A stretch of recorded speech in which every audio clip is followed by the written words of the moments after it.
do not necessarily reflect the views of the management and staff of Guardian Radio.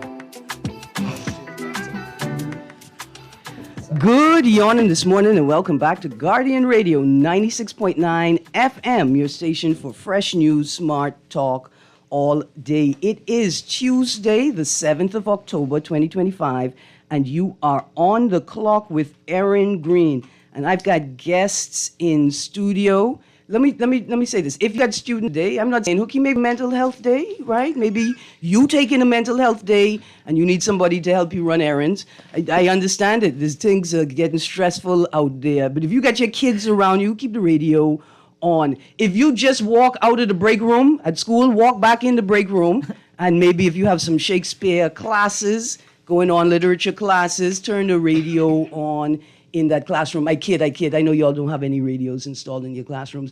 I beg the teacher in the lunch break if y'all could turn the radio on, because in studio right now, I have representatives from SIP. That's Shakespeare in Paradise, not our favorite pastime. Shakespeare in Paradise is a theater festival. It runs for 3 weeks, every September through October. They've been running from 2009. And today, we have a very, very special guest in studio. Her name is Lisa Volpe. I've given you time to do a little research. When I was in boarding school in England, I was a science, math stream, but I took every opportunity I could take to take part in the English arts literature electives. And there's something about being a Bahamian, right? It's like, you know, like from the song Titanic and Shine? It's like we just have this knack of being in the right place at the right time. And I went to see The Importance of Being Earnest. And Jermaine Greer was in it, right? And I had no idea. I mean, I know about the film, thank you, Ori J. Sands. I knew about the play. And I'd seen the film of the play. And so I thought this is a great opportunity. And what an opportunity it was, because if you know the play, you know there's this scene, right? And the scene is perfect for Bahamians to play. It's a scene where I think they are revealing that he was found or discovered in a handbag, right? And so the murmurings even before we got in, my fellow classmates, they know this line, and everybody is waiting for this line. And Jermaine Greer didn't say it. But we all knew it was like, I felt like I was at a special rendition of the play, right? Because she didn't say it, and I, a Bahamian, been in England for maybe 3 months or so, have no reason to be there. Even I knew, right? That this moment, it was such a wonderful rendition. Anyway, after the play, I was outside, just walking down the road looking at things, because I'm a Bahamian, we observant, we like to look at things. And I pick up my head, and I say, hold on. But that's Jermaine Greer standing outside the theater door smoking a cigarette. I said, this is a Bahamian moment. And I went right up to her and I said, ma'am, I just want to introduce myself to you. I all the way from the Bahamas. Right? And we had this tiny little moment. Theater is fascinating. It opens up all kinds of doors, not just to new opportunities and experiences, but to new ideas in your mind, new perspectives, new ways to see the world, to understand what's happening around you. And that's why, whether you know it or not, we have a vibrant theater culture here. See, it's not just New Providence and the Dundas, Nope. You know people in Grand Bahama who play pokey? That's the theater capital of the Bahamas, man. Mm-hmm. And people like Gia Pierre, rest in peace. Mm-hmm. Riddell and Renell, my cousins. the sister married to Parks, who passed away, Yeah. unfortunately, Lavard, Yeah. and Manifest, the musician, Yes. gospel artist. I went to school with, we were all of us in school, but Lincoln, his older brother, was in my class. Oh, okay. Yeah. Anyway, QC Comments, you all stay tuned as well. So we got theater people in the studio today. We're going to have a conversation, not just about Shakespeare in Paradise, the festival, Short Tales, the 10-play segment. So Volpe, Yes. a bit about Shakespeare and the alchemy of gender and her experience in the theater world. Now, before we get there, you know, the newspaper never lets me down. Yesterday in Mr. Nuri's show, I intimated that, you know, we already have freedom of movement here. I'm certain. I mean, I didn't have the proof in front of me on the table. I couldn't bring you any treaties or documents from the Ministry of Foreign Affairs at that time. But if you look at today's National Guardian, Bahamas, Philippines finalized agreement on movement of labor. Anyway, I don't know why this administration, like prior administrations, has difficulty determining which information should be shared with the general public and which should not. Surely this is something that should have been shared with the general public before it was finalized. That's all. That's it. I mean, that's not it. Because for the government to clarify its immigration policy, last week with the Prime Minister said, we don't have an immigration crisis. And I keep telling you all we don't. We have an administrative crisis where government does not understand how to administer the immigration policy it seeks to operate. That's it. That's it.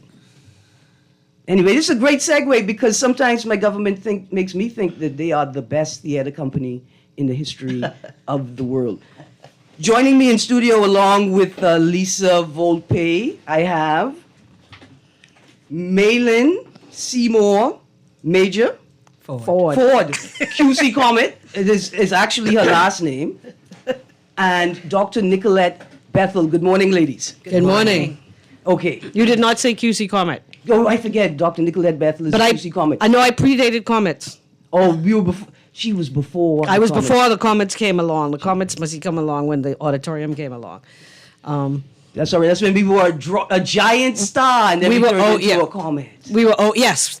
Good. We had to share the shine. Yes, Give you all some of that absolutely. energy. We were a star, yeah. Break it down a little bit. Yeah. Anyway, I got a house full of comets today. And before the end of the show, I'm going to ask Mrs. Ford to share some information on how QC Comets can stay in touch with everything going on at Queens College. Okay, good morning. I don't know where to start, but let's start here. Let's talk about the schedule for Shakespeare in Paradise so people can understand how much time they have left to purchase tickets. Okay, good. Thank you so much, Erin. Thank you for having us on. I want to say that this is our third week. Shakespeare in Paradise takes place over 3 weeks. We run our 4 plays in weeks back to back. So, guys, you have missed Romeo and Juliet and Short Tales. They both closed on the weekend. But this week, we have the Amen Corner, and we have our very special guest whom we have been plotting to bring here for some time, Lisa Volpe. And Lisa is doing a one-woman show called Shakespeare and the Alchemy of Gender. And I really want to focus our discussion today on that show. We are partnering with the NAGB to host it. It's being hosted both in the Black Box, which people may know is a very small space, and at Fiona's Theatre, which is more spacious.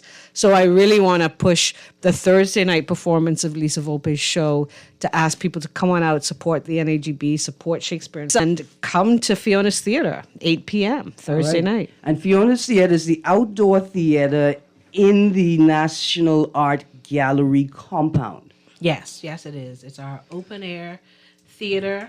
We have lots of concerts there and plays. We're happy to host Shakespeare in Paradise. We're looking forward to the performance on Thursday, and we encourage everyone to come out. There are going to be lots of concessions. The weather is going to be beautiful. The show is going to be awesome. Looking forward to seeing you on Thursday. Absolutely. Okay, so there's a Thursday night performance. Yes. Is that the only performance in this last week of the festival? No, there are two performances of Shakespeare and the Alchemy of Gender.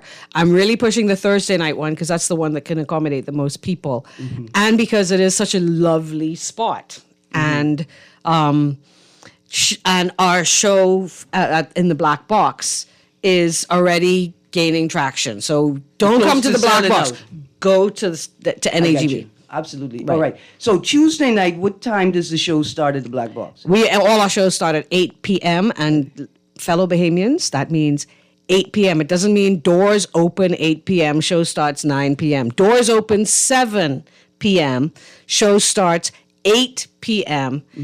And this show is very short. It's 55 minutes. Don't walk in late. You're going to miss it. It's an incredible show. You should be from the beginning and you should be there until the end. Is this like Murder, She Wrote? If you miss the first 5 minutes, you may not... Well, it's an intense personal story. It's very vulnerable. I wrote it out of my heart for my father. I do some of the greatest Shakespeare soliloquies ever written from plays that I've actually performed. So I'll take a piece of Richard III and 3 pieces of Hamlet and Shylock. So if you're interested in hearing some of the and it's female roles as well, Paulina, Hermione, Juliet. You do, Juliet. you do Lady Mac, like right now in my life. See, when I was in high school, I know, I love Beloved QC, but they couldn't make Shakespeare as real for me in high school as I was able to make it for myself as an adult. And let me tell you, every other day I say, unsex me, ye vile demons, because I need to do some things. I need to do some things, and this womanly nature stopping me, man, from my Yes, Chickchani nature.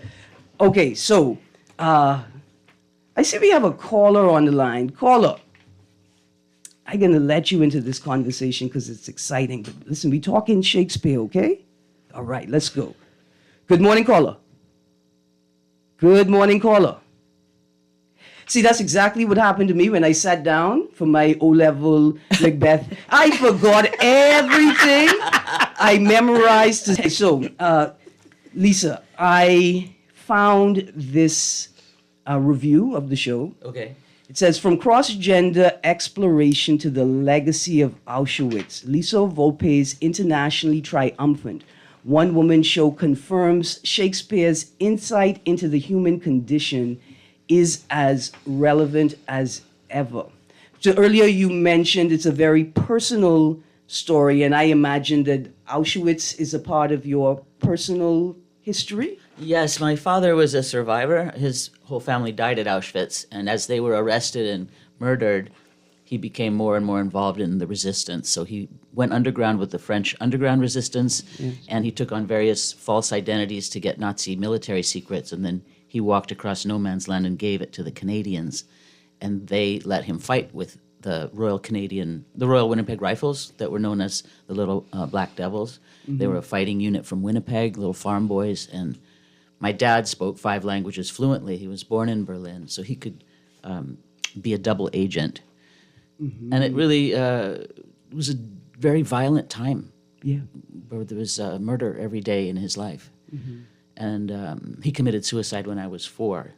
And I started this journey of getting to know him maybe 20 or 30 years ago when I got my my genealogy from the internet, because I was raised Catholic by my grandmother, because both of my parents committed suicide. And I didn't know that my father's family were rabbis back to the 15th century. I just didn't know. Nobody had for empathy and compassion, and finding how much fury was in the Jewish community, there was really no place to go where people were calm at the heart. And so navigating the female energy and the masculine energy, like I played Juliet and Romeo. And when I first started this show, it was 2.5 hours long with no intermission. I was just burning to tell my parents' stories. And then I kind of distilled it to a story about the afterlife. What is my father's soul feeling now? And over the last 20 years, his soul and my soul have knitted together, and we have access. So I really believe in the afterlife, and I really love my father. And when I do the story, other people who have disappeared, their difficult family members whose stories will not be accepted, other people have opened their minds and hearts a little bit and said, well, I'm going to call my sister, or I'm going to forgive my father, or I'm going to look it away. that's the best that I can do, is try to touch hearts. And also, I think the reason I'm here, why Dr. Bethel brought me here, is because in 50 years, and when it comes out of me, it feels like natural speech. It's not difficult for me. I'm not scared of it anymore. Sure, when I started it, it felt very foreign. But I started as a journalist. I was a very good journalist. And then I was very upset about learning about how corporate money controls what you can say. And when I went into the theater, I found a more direct, fluid way to voice my opinions and make work. So for 23 years, starting in 1993, I had an all-female, multicultural Shakespeare company, only 50% white, in Los Angeles. And we ran that for 23 years, featuring black women in the leading roles. And nobody else in the country was doing that. And now it's internationally done. So I feel like I've been a contributor to fairness in terms of casting and equal access to the poetry. And the thing is, when you're playing Hamlet and you're female and you say, "Frailty, thy name is woman," there's a shimmer, because they know I'm a woman, but I don't look like a woman. And I'm just kind of androgynous, so I can be your daughter or your son. So that's my story. It feels like a bandwidth thing where gender and the afterlife needs to be included. You'll see in Shakespeare almost every line is about the soul. Almost every line is about the afterlife. There's a ghost in almost every play. And not to play those stories, I mean, if you like the dark one, Macbeth, that's nothing but afterlife stuff. But listen, I was just about to say, I'm now thinking, who in the Ministry of Education or who at Queen's College decided that Macbeth was the play that we were going to read in the Bahamas, right? Because It blamed the Ministry of Education. It was on the BGCSE syllabus for almost 30 years, 25 years, I think. well, I'm so glad that sometimes they don't know what they do. They don't. They don't know what they're doing right now. Richard III is on it. Oh. Or maybe they do know. And maybe we shouldn't share. Well, because in a matrilinear society where women have had to assume we think of it, you say, oh, the women had to assume the men's roles when the men went on the contract, right? But women had to assume structural roles outside of the spaces they were normally allowed into. And I keep thinking about Lady Macbeth, right? Like Lady Macbeth said, look here, y'all want me to be a woman, but this thing I have to do? She had to go to the heavens. Look here, but they don't understand.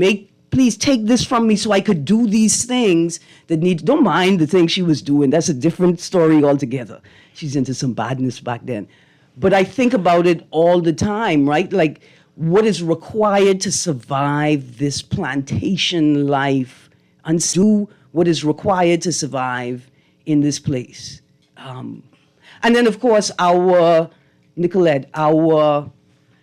relationship with the afterlife. You know, the ghosts that we refuse to acknowledge. While acknowledging them. While acknowledging them. Yeah. Yeah, no, I mean, we live in a society where if we were not so connected to the afterlife, funerals would not be so important to our culture. Right? And there are a lot of things that we do that we recognize that and I mean, it's all through our, nobody says, I'll see you something, God spare life. Right? Like, we are always on the edge of moving on to the next sphere. But sometimes people are rendered without the tools to fully sort of embrace Often we are rendered that cultural space, and because we can see collectively that we have forgotten how to honor the dead.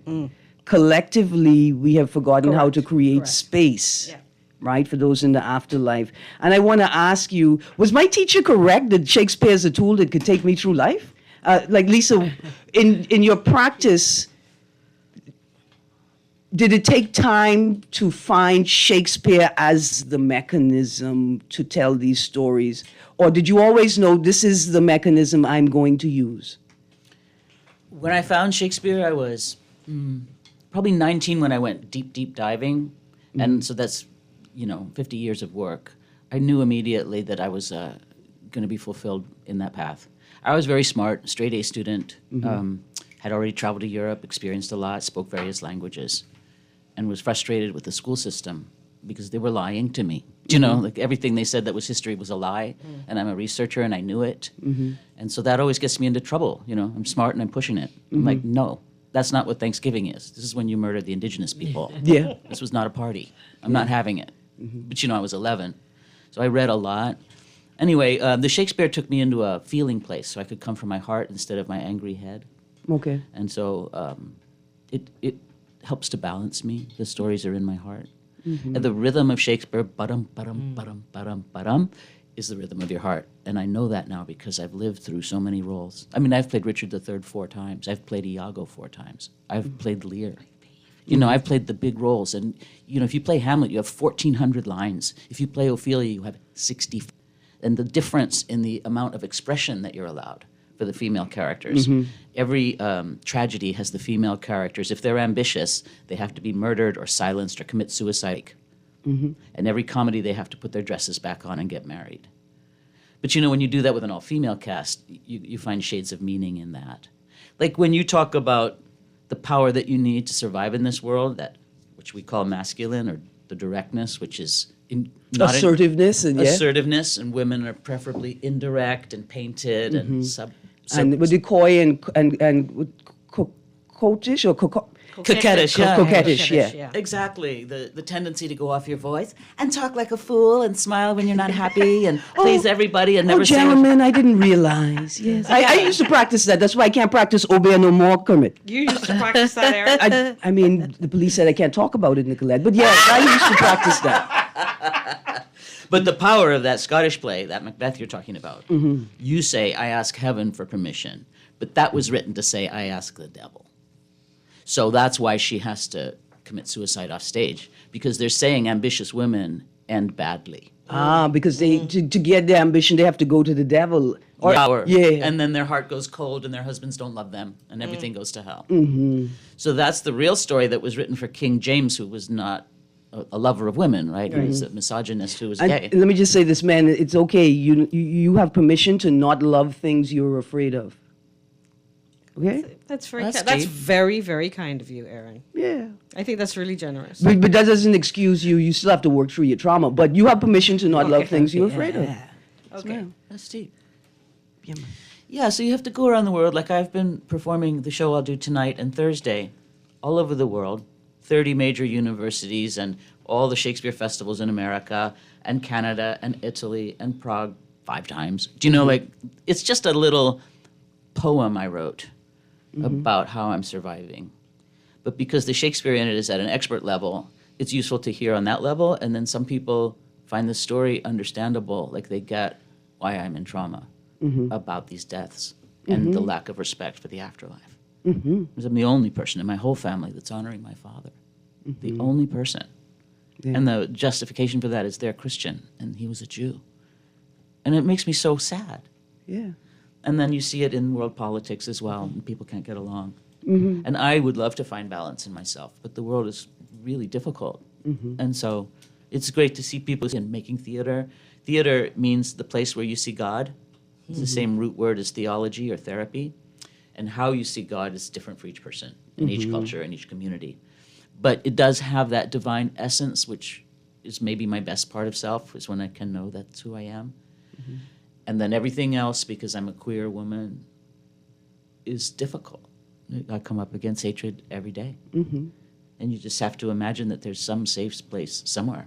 And listen, and reading spaces, reading life is just like Shakespeare, right? Like, for those who are not doing a deeper reading, you have no idea why we have these looks on our faces. You don't see the violence, the subtlety of it in between the lines, the unspoken words in the play, the omissions, right? The misplaced cues. You know you're in a play, and I know you know what your cue is, and you refuse to acknowledge it.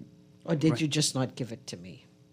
Right? Did you take it from me? Yeah. Right. So, Van, who told you all that Shakespeare? Because I just didn't believe it. When I was in high school, you could not convince me that Shakespeare could be a tool that I could use as an advocate, right? I couldn't imagine that I could take this thing out of that traditional classroom space and make it something more than it appeared to be, which is why I want to sort of speak to this space and just right now, even though I only taught computer science for one semester, so I'm not actually a teacher. But Shakespeare and the alchemy of gender is not what we were allowed to do in school, which was you have to read these words just as they are on the page, right?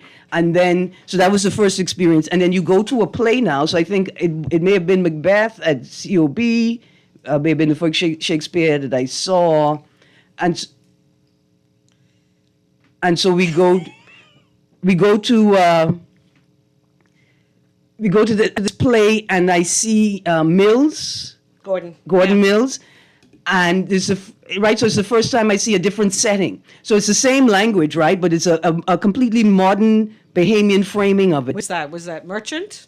That was the one that we did when we did Merchant, set in the Bahamas with Shylock as a Haitian. Yeah, Merchant of Venice. No. No, I don't think so. You're talking about this is before Shakespeare in Paradise? Yeah, well before She's Shakespeare. talking about Macbeth. Yeah. It was in the auditorium at COB.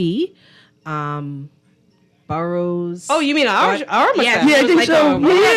Gordon. Yes, Yes, it was, Gordon. Yes, that's right. Gordon. Years ago. Yes. And so, right, so the initial why this that's right. language. That's right. But then That was our Macbeth. Yes. Yeah. This is the one that we did. This is the one that we adapted and did in Prague last summer. Oh. This was the first time that we went. Yes, that was it in UB in COB, yeah. COB auditorium, Yeah, it was JHS auditorium. Yeah. And then so now to see this title, Shakespeare, The Alchemy of Gender, like you've blown my mind. You've given me the permission that I already knew I had. I just don't like to row teachers.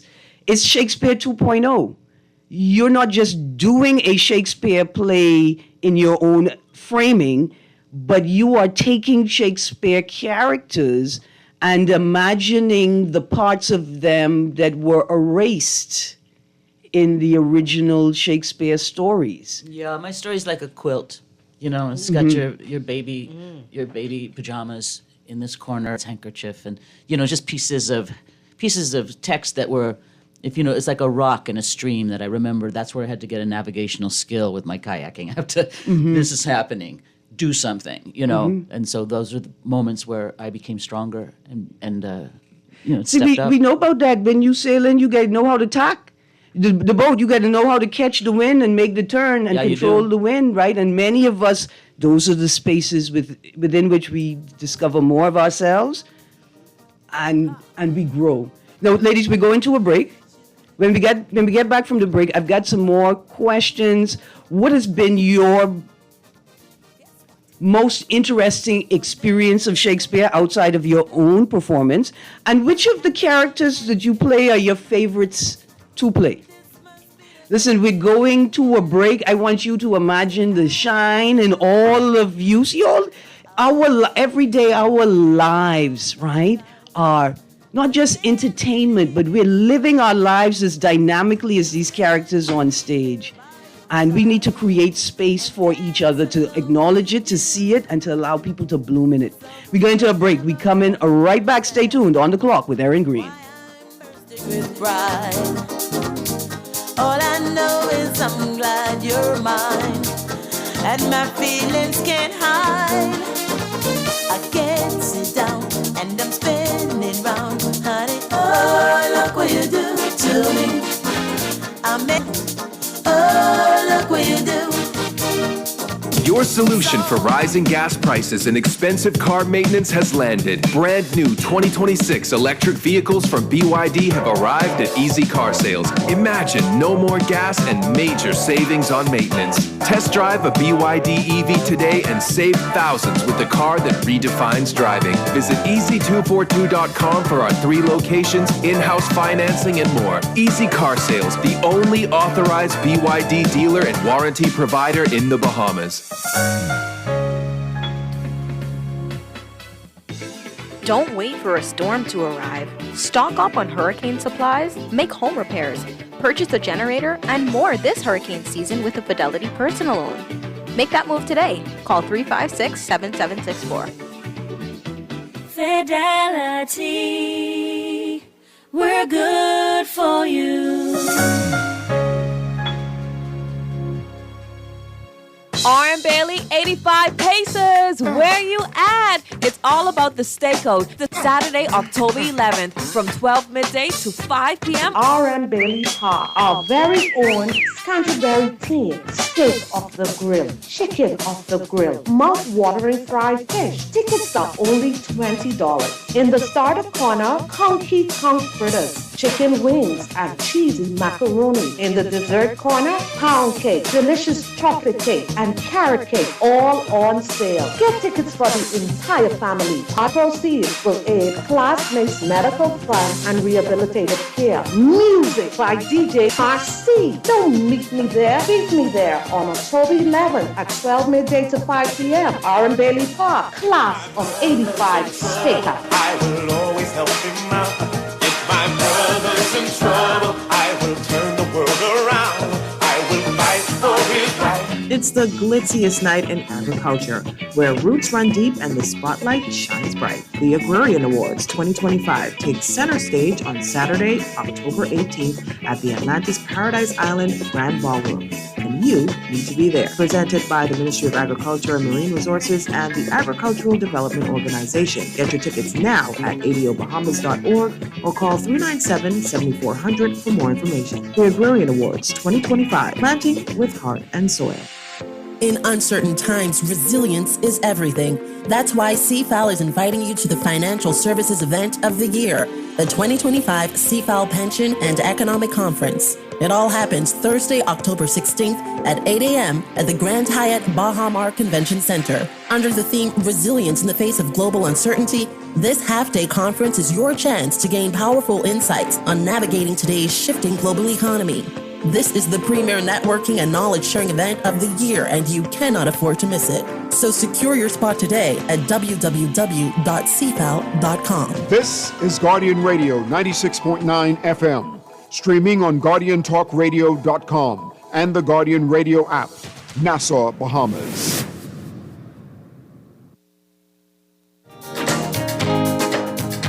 The Titanic was the largest ship afloat, over 2,000 souls on that boat.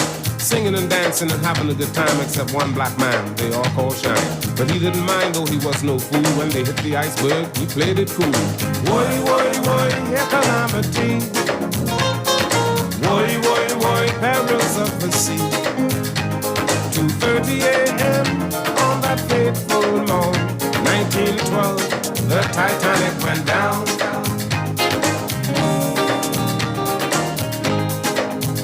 Good morning and welcome back to On the Clock with Erin Green.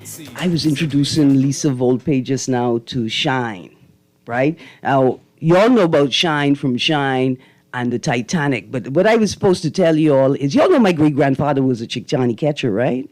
Anyway, I found out recently that he used to work with Shine. So I am very, very excited. Dr. Nicolette Bethel, don't look at me while I'm making myths, man. Don't look at me while I'm making myths. I'm an anthropologist. You have to check. I have to check. You have to confirm. Anyway, I want to start. I have a text here, and it says, what happens in the afterlife? Texter, if I tell you, you wouldn't believe me. If I tell you, you wouldn't believe me, so why waste that time right now? Ladies, before we get into the show, I got a little special thing I have to do. There's a listener out there. Her name is Mrs. M. Burrows, and she's a fan favorite, right? She's a fan of the Guardian platform across the board. Anyway, Miss Burrows is also a generous community member. Miss Burrows put some money in my hand, and she said, do something special with it, you know? And I thought, I got something very special to do, and let me tell you why. Every Friday night, well, last Friday night, and this Friday, coming Friday the 10th, after the performances at Shakespeare in Paradise, there's an event called the Festival Bar. So for festival goers and for the general public, there is a set of live performances that takes place right after the plays. It is a beautiful setup in the front of the grounds of the Guardian, and we're sitting under an almond tree and another beautiful tree that may be a strawberry guava. I ain't sure. I gotta check it out. Or it may be a fig. We ain't sure. Right. Oh, fig, right. Yeah. It may be a fig. Anyway, it's sitting on the northern boundary of the property, right next to the Ranfurly Home for Children, right? So Mrs. Brided, we're gonna do something special with this $50. We giving it to the Ranfilly Home for Children. See, because I was jealous when I was in the house and my neighbors was having party and I couldn't go out to the party, right? I enjoyed the music and I say, thank you for playing it loud enough for me to hear. Neighbors, that's what we do for each other. But we're going to put this $50 in the hands of the Ranfilly Home and say, hey, on Friday the 10th, while we having our little festival bar extravaganza at the Dundas, whether it is rent a projector and put on a movie, get some pizza or some snacks, something fun. Good. Right? Great. Something for everybody. Yeah. Because most times we tell little children, you in need. So whenever you get a donation, you have to put it towards the basics. But this is something for that need for recreation, that need for imagination, for playtime, right? That's also equally important. And that's why all of our conversations about Shakespeare are important, because when you're in school doing Shakespeare, there's no time for play. But Shakespeare's work creates an environment for you, the listener, as audiobook, you, the audience, to play, to imagine, to reimagine these characters, right? What was Lady Macbeth saying to herself in the corridor while she was eavesdropping these by them with their dastardly plans, right? It helps us to remember the power of imagination and play. So, Lisa, what is your favorite character to play? I like to play the villains. I like to humanize the villains. I'm really good at that. You know, when they say Iago is a motiveless villain, he slept with my wife. He took my job. He overlooked my service, taking bullets for him. And of course, he's a terrible racist. Yeah. So I have a brother who's black. My family is mixed. And so by playing a white racist, I had a fury in me. And I knew it. And I was directing myself. So, I directed myself. The first 5 monologues, you're charming the audience. And then they begin to hate you. Then they look at you and go, I don't want to hear another word out of your mouth. Somebody kill that man. You know? That's why political careers should be short. I just sorry, that was an aside. Would you all call that on stage? That was an aside. Yeah. To the audience member in the back. On the side. Yeah, so that's what I like. I like, look at the story, though. See where this person's coming from. Look at his point of view. From where he's sitting, he can't see what you're seeing. He's in a different part of the planet, Yeah. in his mind. And the labyrinth of the mind thing is really interesting to me. So Othello, I'm really good at Iago, and then Richard III, I killed it last summer. I played 1 years old. I killed it. Yeah. It's tiring. It's sword fights and murdering your wife and murdering the children and murdering your enemies. And all before lunch break, it is tiring. On a lovely summer evening and every night. But the thing is, when you talk about the power that you access when you're on purpose and you're not deflecting because of femininity issues, that's the power that you get when you dominate Richard III. And you're like, I can play this. I may be 5'3", but I'm really good at language and I know what he's thinking and feeling. And watch me pull a rabbit out of my hat, and surprise people. Like I played Shylock at the Utah Shakespeare Festival. Okay. I was the first woman to ever play a leading role. In Utah? As a villain in that powerful thing. They've had women play the lovers, the wife, the girlfriend, the whore, but they never had a woman play Shylock. And there are people there that didn't want me there because I'm queer, because I'm an activist, and that's a very white Mormon area, very, very religious, and they really don't. They laugh at Shylock when they snatch his yarmulke off. The last guy who played it, Jim Edmondson, rest his soul, he came to me at opening night. He said, when I played this 20 years ago and I heard them laughing at the yarmulke being snatched off my head, I went backstage and I wouldn't come out for the curtain call on opening night. I threw up. So my challenge was, they know the play by heart, but they have no sympathy for the Jewish people. And so you have to go, look, they killed Shylock's wife. They stole his daughter, all of his money. They shamed him. They lied to him. And he had a legal document. He loaned this Christian man his money to try to build some kind of alliance, and they just stole it and refused to pay him back. And the law wouldn't protect him. And the law was cruel. And the leading lady is not a nice woman. Portia's vicious against him. So to stand up against all those beautiful people with all that Shakespearean talent in a 900-seat outdoor theater where everybody knows the play by heart and they see Shakespeare every day, and bring this other reality. It's like, watch me unpack this character. I'd go off stage, And the men in the audience would say, "You didn't play that. That wasn't you. That was a man. I saw a man play it." And their wives would say, "That was Lisa, honey. Stop." And they go, "No, I saw it. Yeah. It wasn't you." I want to say, no, I just want to say, I saw this show in July. Oh, my solo show? Yeah. And I think that of all of the monologues that you delivered, the Shylock just blew me away. It was just so beautiful. Thank You know, from the moment you started talking about your father's story, the capacity of this space to display, to practice, to expose empathy, as Black people and people of African descent, making a distinction, mutable, and ancestry, which is immutable. Finding many Bahamians cling to Blackness, refuse to acknowledge an African ancestry, right? And then you realize that because of an absence of language, of knowledge, of connection. No, I don't know if I'm Nigerian or Senegalese. I don't know if I'm from Mali or South Africa, but I know that I'm Black, right? But if you sit in that experience and if you try to find a comfort so that you could relate to those people, especially you say, I know I'm African, how could you not know you're African? And then you will realize that in a similar way, people of European descent with no connection to their ancestry also cling to whiteness. They're also having a similar experience. And while contemporarily in the modern day, it is obvious there's a white supremacist imbalance. But if we sit with that, then we'll understand that white people have also been stripped of their European ancestry, right? That people who identify don't know if they are Polish. They don't know where their roots are from also.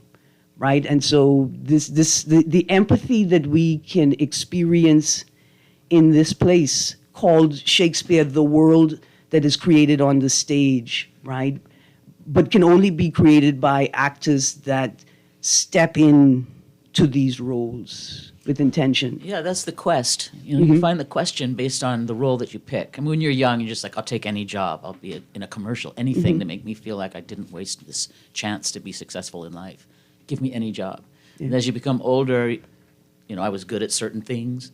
I played the women early in my life. I was married at 18. I had a husband. I was playing the mini skirts and we did $1 million feature. I played a go-go dancer to the Florence Film Festival.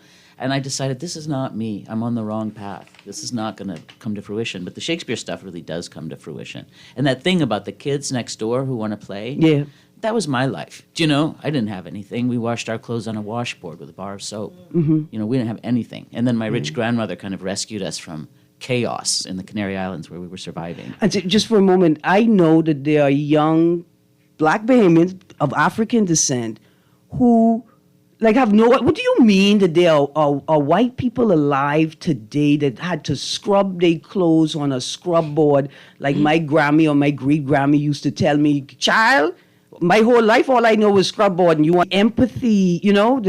Yeah, you can't just look at me and say, you have a house and a car. No, I'm an artist. I'm not paid what I'm worth. I'm never respected to the level of my expertise. I've worked for 50 years, and every day I get disrespect. It's exhausting.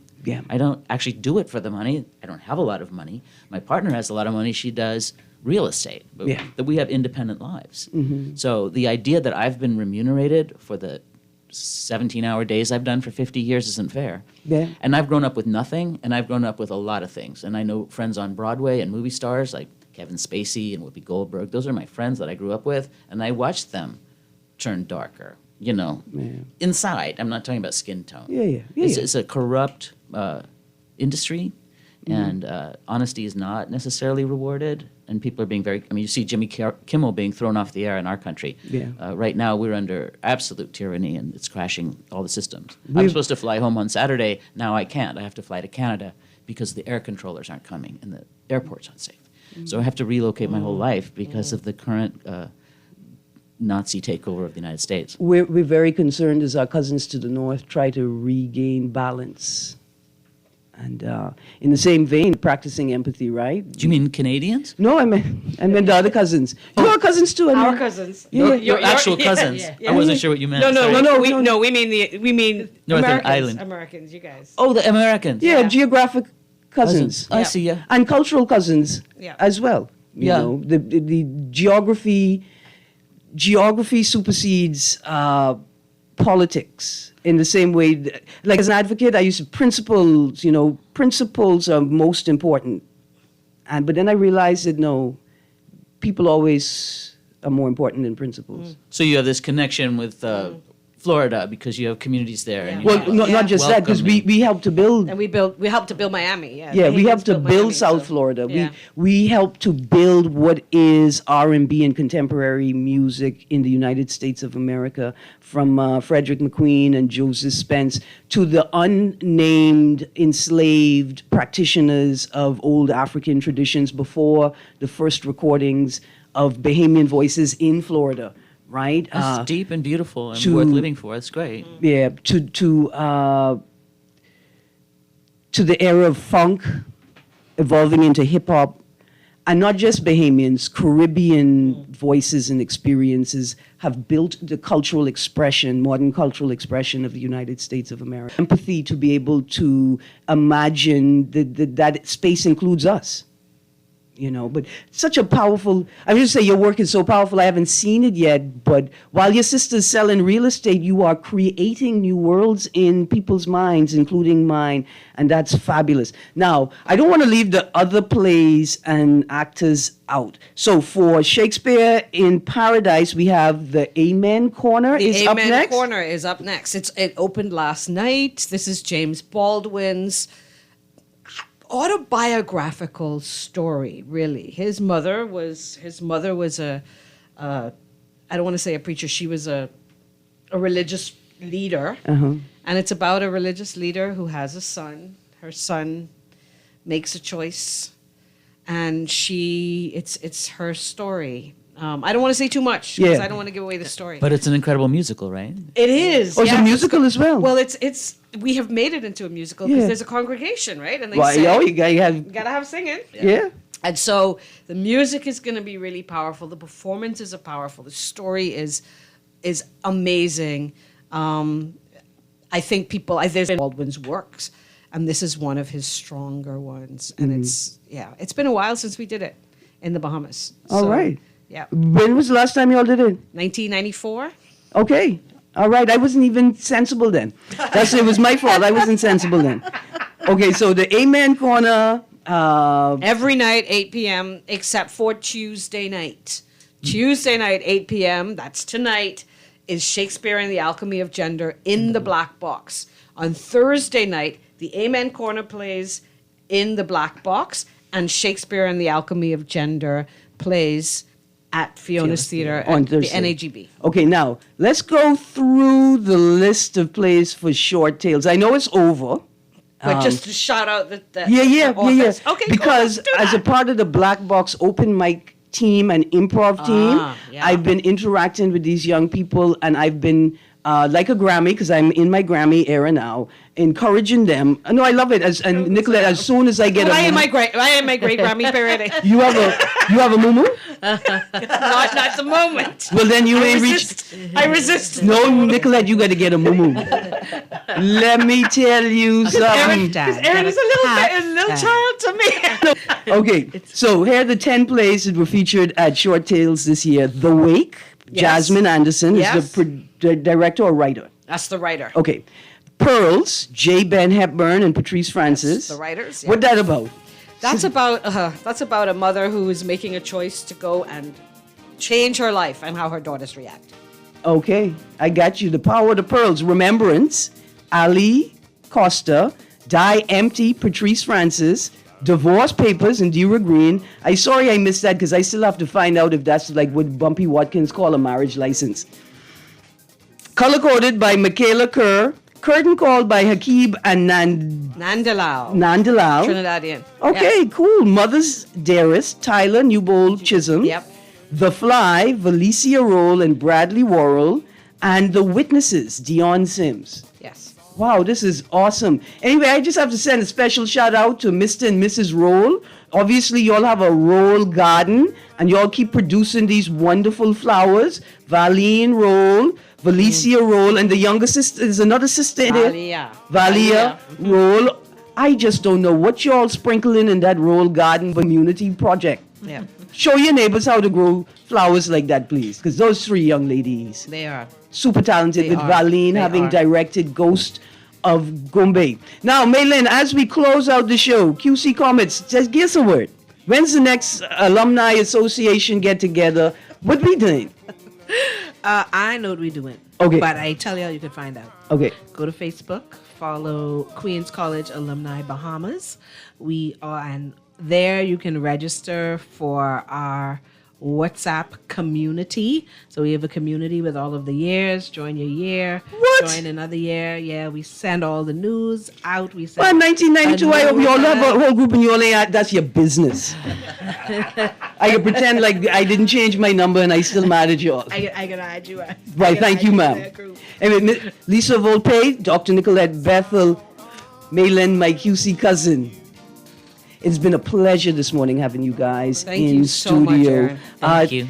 Now, Kermit, give me 3 seconds. I want you all to know I haven't forgotten about these articles here. Crown seeks up to 30 years for deacon convicted of attempted incest. Brother sentenced to 7 years for raping sister. Prosecutor asked for 5-year maximum for man who forced children to have sex, and 2 counts of indecent assault. I ain't forget. We just was having a different conversation this morning.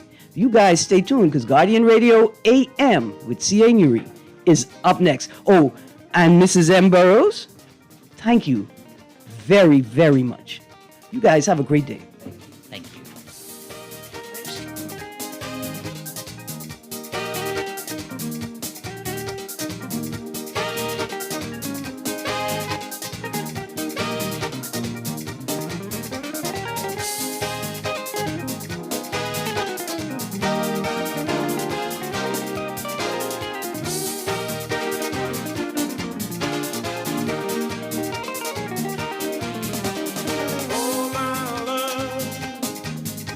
This is Guardian Radio 96.9 FM, streaming on GuardianTalkRadio.com and the Guardian Radio app, Nassau, Bahamas.